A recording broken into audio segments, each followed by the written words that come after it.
This question was submitted through the Shareowner Forum by username ELV1152. I've been following the lawsuit against your company in the paper that claims some of your employees in New York are once again subject to racial discrimination at work. How do you explain this? And what are you doing to make sure this kind of thing doesn't happen? Thank you for your question. First, let me say it very clearly. The Coca-Cola company, the Coca-Cola system does not tolerate discrimination, does not tolerate harassment. We are committed to fostering open, inclusive workplaces where all employees are respected and all employees are valued. And contrary to the allegations, our investigation has not...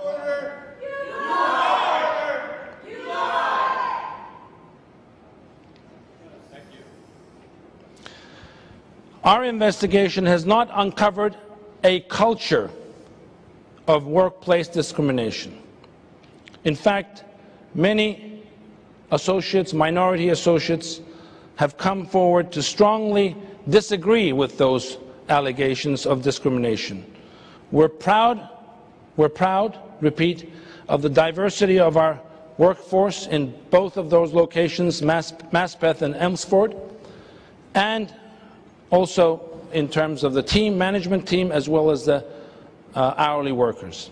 We have investigated, will continue to investigate those allegations and any allegation that is brought to our attention. We believe, we are confident that this matter will be resolved fairly, justly through the judicial system. I'd just like to ask right now a question. Is there anyone in the audience that are from those two locations here with us? Can you just stand up? Thank you. Thank you.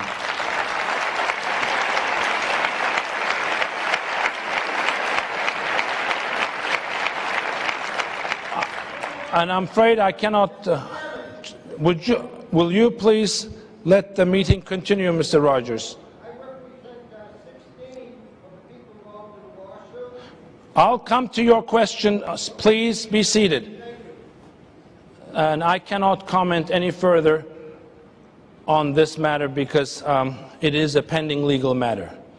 But I want to reiterate that we do not tolerate any form of discrimination or harassment, and that we're confident that this matter will be resolved fairly and justly through the judicial system. And if there's anybody who would like to afterwards talk to our representatives, associates from those two locations, please feel free to do so. They're here. So now I'm going to take a question from the floor. Right over there, Mr. Rogers, panel number 5. Thank you. Mr. Chairman, this is Ray Rogers. Here we go. What's that? I actually own some stock, and I appreciate the opportunity to address the meeting. Before casting my vote for the election of directors, I have to know, Mr. Chairman, the stockholders will not be lied to again as happened last year. Last year you denied that Coca-Cola is under investigation by Mexico's Treasury Department and physical auditing authorities over an illegal scheme of outsourcing and tax evasion that could cost the company more than $1 billion if found guilty. The investigation is an outgrowth of complaints filed by former 16-year Coca-Cola employee and marketing executive Angel Alvarado. Coke is now trying to stymie the investigation by refusing to provide an accounting of profits derived in Mexico from 1991 to 2007, 10% of which were supposed to be distributed to employees. Are you ready to admit, Mr. Kent, there is an ongoing criminal investigation in Mexico, and will Coca-Cola provide the income statistics to the Mexican authorities as requested? Also, what is the board, and particularly the Diversity Review Committee, chaired by Donald McHenry, planning to do about this?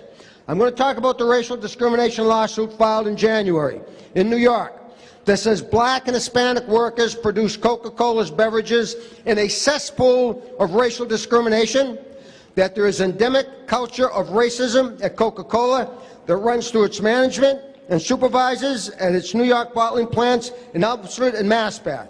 The 16 plaintiffs, David Alvarez, Frank Linald, James Barnes, Keisha Bright, Ramon Hernandez, Segundo Lopez, Michael McCrae, Guillermo Nunez, Isaac Olabanjo, Luis Rodriguez, Jose Sanchez, Johnny Small, John Tyndall, Dave Vilcius, Sandra Walker, and Diane Worrell have suffered in terms of biased work assignments and allotment of hours, unfair discipline and retaliation, and a caustic work environment. Black and Hispanic production workers at Coca-Cola are going to just take another few seconds. Workers at Coca-Cola are typically assigned to the most undesirable and physically dangerous positions, and opportunities for advancement and promotion within the company are routinely biased against minority workers. Those who have dared to speak up have not only found no resolution to their concerns, but instead have faced swift retaliation from the white managers in the form of unwarranted scrutiny and unfair disciplinary actions, including suspension and termination. Let me sum up. The hostile work environment has caused many of the plaintiffs significant emotional harm to the point where they must seek therapy to deal with the stress. So how will the board respond to these allegations? And I personally would like to meet with the people here that you have from Masbeth and Elmas, and I'd like to hear their story. Okay, thank you, thank you, Mr. Rogers. Thank you. Thank you. Please do meet with them. And anyone else who wishes to meet with them, please do meet with them. But, Mr. Rogers, allow me to say one thing. Year after year, you come here with insults and open-laced allegations. Year after year, we have given you the truth about your false, misleading, and exaggerated claims. But you refuse to listen. The allegations raised by former employee Angel Alvarado are not true.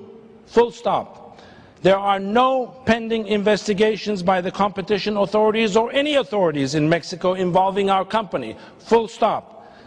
You've made in the past outlandish comments about each year about our board members, about our executives, calling them, me, liars. In previous years, you've made sensational claims about Colombia. You've challenged the integrity of the ILO, an organization with impeccable record. And I have to say to you, why is it that all these people say good things about Coca-Cola? Why does the Secretary of State, Clinton, say Coca-Cola has a global reach and demonstrated real commitment to corporate responsibility? Why does Jacques Rogue, the head of the IOC, say Coca-Cola support over the years?